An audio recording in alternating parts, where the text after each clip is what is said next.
Good morning, everyone. In today's lecture, we are going to discuss the two small and simplest topic of the syllabus, the incomplete dominance and co-dominance. आज આપણે બે topic discuss કરશું. જે first one છે આપણે incomplete dominance છે અને જે સેકન્ડ વન છે એ કો-ડોમિનન્સ છે. આ તમારે એફવાય બીએસસી સેમેસ્ટર 1 યુનિટ 3નો સેકન્ડ પાર્ટ જે જીનેટિક્સનો છે એના બંને ટોપિક છે. આપણે સાયટોલોજી એટલે કે સેલ બાયોલોજીના 4 ટોપિક આપણે પહેલાં જ જોઈ લીધા. એન્ડોપ્લાઝમિક રેટિક્યુલમ ને માઇટોકોન્ડ્રિયા ને આપણે પહેલાં ડિસ્કસ કરી નાખ્યું હતું.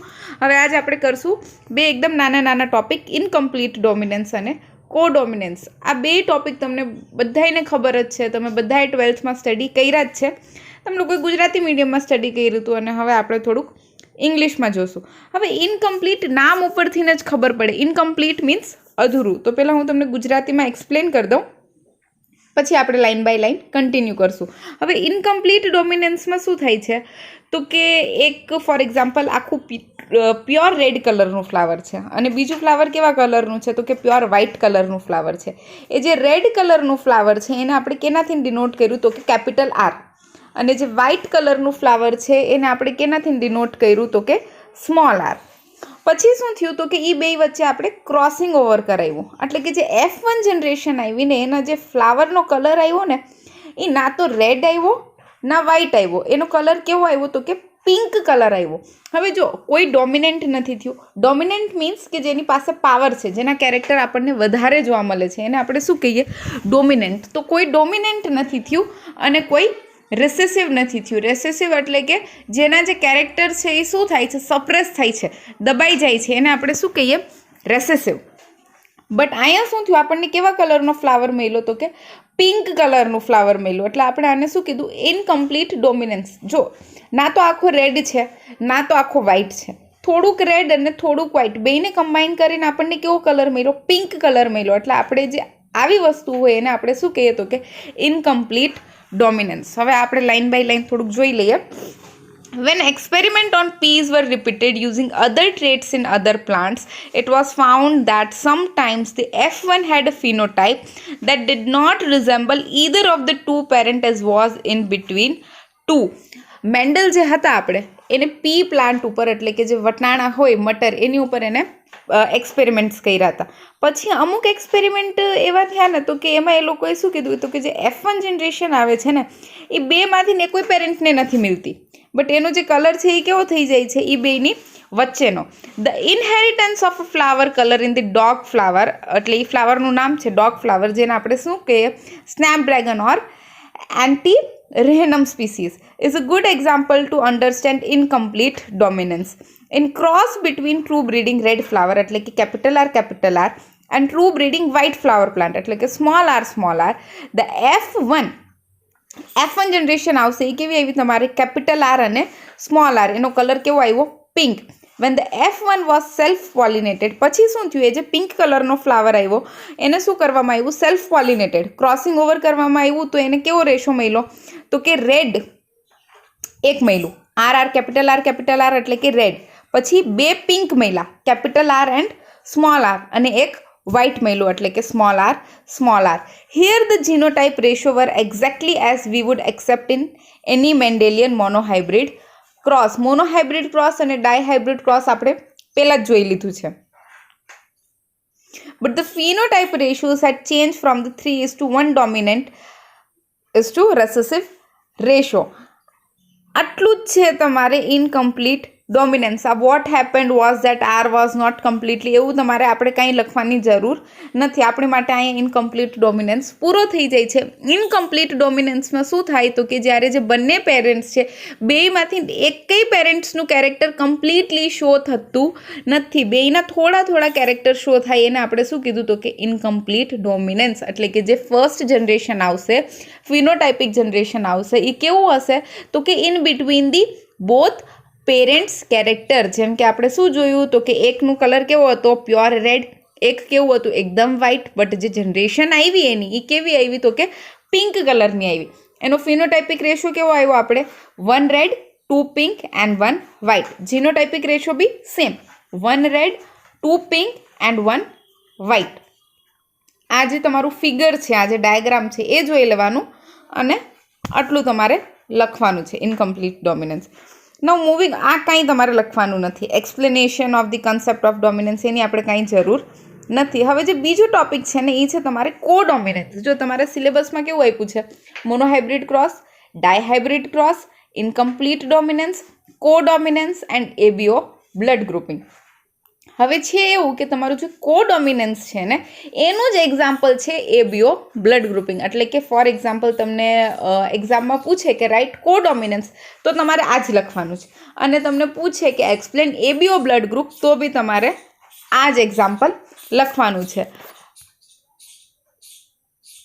જો હવે કોડોમિનન્સ એટલે શું થાય? કો મીન્સ સહ એટલે સહભાગ, સહકારી, જે કેવું હોય સાથે મળીને કામ કરીએ એને આપણે શું કહીએ? કો. સાથ જે હોય એને આપણે કહીએ કો. હવે આમાં કેવી વસ્તુ આવ્યું? કો ડોમિનન્સ. અગેન ડોમિનન્સ એટલે કે જેના કેરેક્ટર્સ વધારે શો થાય છે, જેની પાસે પાવર છે એને આપણે શું કહીએ છીએ? તો કે ડોમિનન્ટ. અને જેના કેરેક્ટર સપ્રેસ થાય છે, જેની પાસે પાવર નથી, એને આપણે શું કહીએ છીએ? તો કે રેસેસિવ. હવે કો ડોમિનન્સ આપણે ક્યાંથી સ્ટાર્ટ કરશું? અહીંથી. In the case of codominance, the F1 generation resemble both parents. જે કોડોમિનન્સ થાય છે ને એમાં જે F1 જનરેશન હોય છે એ બે પેરેન્ટ્સને લગતી આવે છે. ઓકે, હવે એનું એક્ઝામ્પલ આવ્યું તમારે red blood cells that determine ABO blood grouping in human. Red blood cells that determine ABO blood grouping in human being. હવે શું કહેવામાં આવ્યું છે કે જો તમને બધાને ખબર છે જીન હોય અને એલિલ્સ હોય. જીનને તમે ગુજરાતીમાં જનીન કહો છો અને એલિલ્સને તમે ગુજરાતીમાં કારક કહો છો.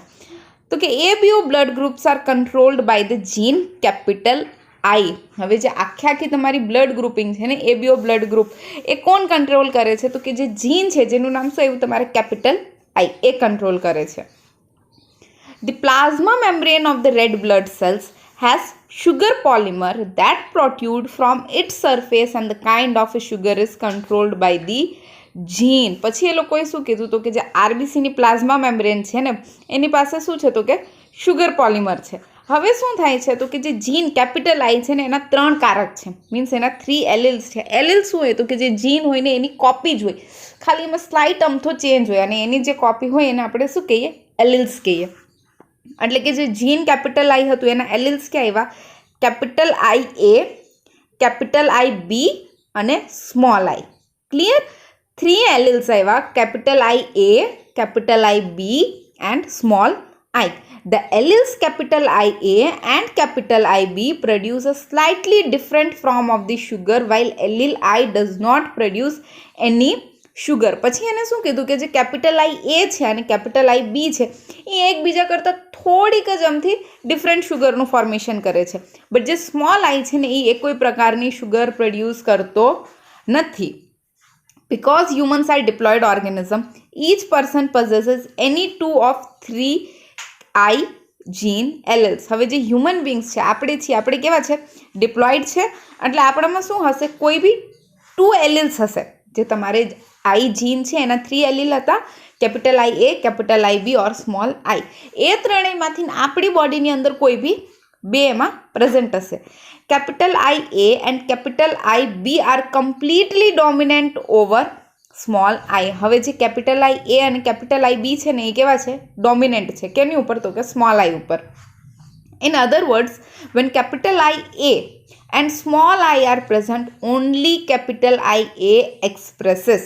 જો પછી એ લોકોએ શું કીધું? તમારી પાસે કેપિટલ આઈ એ છે, ફોર એક્ઝામ્પલ એક પેરેન્ટમાંથી કેપિટલ આઈ એ આવ્યું અને બીજા પેરેન્ટમાંથી સ્મોલ આઈ આવ્યું, તો કે જે જનરેશન હશે ને એમાં કયું એક્સપ્રેશન આવશે? તો કે કેપિટલ આઈ એનું આવશે, કેમ કે જે સ્મોલ આઈ છે એ કોઈ પ્રકારની શુગર પ્રોડ્યુસ કરતું નથી. સિમિલરલી જેમ કે એક પેરેન્ટમાંથી આવ્યું તમારે કેપિટલ આઈ બી અને બીજા પેરેન્ટમાંથી આવ્યું સ્મોલ આઈ, તો કઈ જનરેશનમાં શું એક્સપ્રેસ થશે? તો કે capital I B. When capital I B and I are present, capital I B expresses. પછી એને શું કીધું? બટ ફોર એક્ઝામ્પલ કે એકમાંથી કેપિટલ આઈ એ આવે છે, એકમાંથી કેપિટલ આઈ બી આવે છે, તો શું થશે? તો એવું થશે કે બે પોતાના જે કેરેક્ટર્સ છે, બે પોતાની જે ક્વોલિટી છે એ એક્સપ્રેસ કરશે. But when capital I and capital I B are present together, they both express their own type of sugar. This is because of codominance. એટલે કે સહભાગી થયું, સહકાર કર્યું, બે શું કર્યું તો કે બે એના કેરેક્ટર શો કર્યા. ના કેપિટલ આઈ એ બી ઉપર ડોમિનન્ટ છે, ના કેપિટલ આઈ બી એ ઉપર ડોમિનન્ટ છે. બે સાથે મળીને કામ કર્યું, બે પોતાના જે બી કેરેક્ટર હતા એ એક્સપ્રેસ કર્યા. એને આપણે શું કીધું? Codominance. Hence red blood cells have both A and B type of sugar. Since there are 3 different alleles, there are 6 different combinations of 3 alleles that are possible. આપણી પાસે કેટલી sugars હતી? 3 હતી, તો આપણી પાસે diploid છે એટલે કેટલા મળશે ટોટલ? 6. તો આ એક ટેબલ છે, એમાં તમને allele from parent 1, parent 2 અને એના જીનોટાઈપ અને એનું બ્લડ ટાઈપ આપ્યું છે. એક બે હું તમને એક્સપ્લેન કરું. ફોર એક્ઝામ્પલ, પેરેન્ટ 1 માંથી કેપિટલ આઈ એ આવે છે અને પેરેન્ટ 2 માંથી બી કેપિટલ આઈ એ આવે છે. તો જે ઓફસ્પ્રિંગ હશે એને શું મળશે? કેપિટલ આઈ એ, એટલે કે એનું બ્લડ ટાઈપ હશે એ કેવું હશે? કેપિટલ એ. પછી સેકન્ડ કેવું આવ્યું? તમને એક પેરેન્ટમાંથી એ મળે છે capital I A, બીજામાંથી capital I બી. તો કે ઓફસ્પ્રિંગ હશે એનામાં શું હશે? Capital I A as well as capital I બી. તો એનું બ્લડ ટાઈપ કેવું હશે? બોથ એ બી. પછી કેપિટલ આઈ એ એક પેરેન્ટમાંથી આવે છે અને બીજામાંથી સ્મોલ આઈ આવે છે. તો જે ઓફસ્પ્રિંગમાં શું આવશે? કેપિટલ આઈ એ અને સ્મોલ આઈ. હવે સ્મોલ આઈ આવે છે તો એ તો એ કોઈ શુગર પ્રોડ્યુસ નથી કરતું, એટલે કે બ્લડ ટાઈપ કેવો હશે? તો કે કેપિટલ એ. સિમિલરલી ફર્સ્ટ પેરેન્ટમાંથી બી આવે છે, સેકન્ડ પેરેન્ટમાંથી એ આવે છે, તો સેમ શું થઈ જશે? એ બી. પછી એક પેરેન્ટમાંથી બી આવે છે, બીજા પેરેન્ટમાંથી બી આવે છે, તો બી બ્લડ ટાઈપ કેવો હશે? બી. ફર્સ્ટ પેરેન્ટમાંથી બી આવે છે, સેકન્ડ પેરેન્ટમાંથી સ્મોલ આઈ આવે છે, તો ઓફસ્પ્રિંગમાં શું આવશે? તો કે કેપિટલ આઈ બી અને આઈ. અગેન જે આઈ છે એ કોઈ બી પ્રકારની શુગર પ્રોડ્યુસ કરતો નથી, એટલે કે બ્લડ ટાઈપ કેવું હશે? બી. લાસ્ટ કેસ કેવો હોય? તો કે પેરેન્ટ 1 માંથી બી આઈ આવે અને પેરેન્ટ 2 માંથી બી આઈ આવે. તો ઓબ્વિયસ વાત છે કે જે જીનોટાઈપ હશે એનામાં શું હશે? તો કે સ્મોલ આઈ, બેમાં સ્મોલ આઈ હશે, તો કે એનું બ્લડ ટાઈપ કેવું થઈ જશે? ઓ. આ હતું તમારું ઓબીઓ બ્લડ ગ્રુપિંગ ઓર કો ડોમિનન્સ. હવે જે છે આ તમારા બે લાસ્ટ ટોપિક હતા, ઇનકમ્પ્લીટ ડોમિનન્સ, કો ડોમિનન્સ અને એબીઓ બ્લડ ગ્રુપિંગ. આની સાથે સાથે તમારું જે યુનિટ 3 છે ને એ થઈ ગયું પૂરું. સ્ટાર્ટિંગમાં આપણે 4 સેલ ઓર્ગેનલીઝ જોયા, પછી આપણે મોનોહાઇબ્રિડ ક્રોસ અને ડાયહાઇબ્રિડ ક્રોસ જોયું, અને હવે આ લાસ્ટ ટોપિક ઇનકમ્પ્લીટ ડોમિનન્સ, કો ડોમિનન્સ અને એબીઓ બ્લડ ગ્રુપ બી આપણે ફિનિશ કર્યું.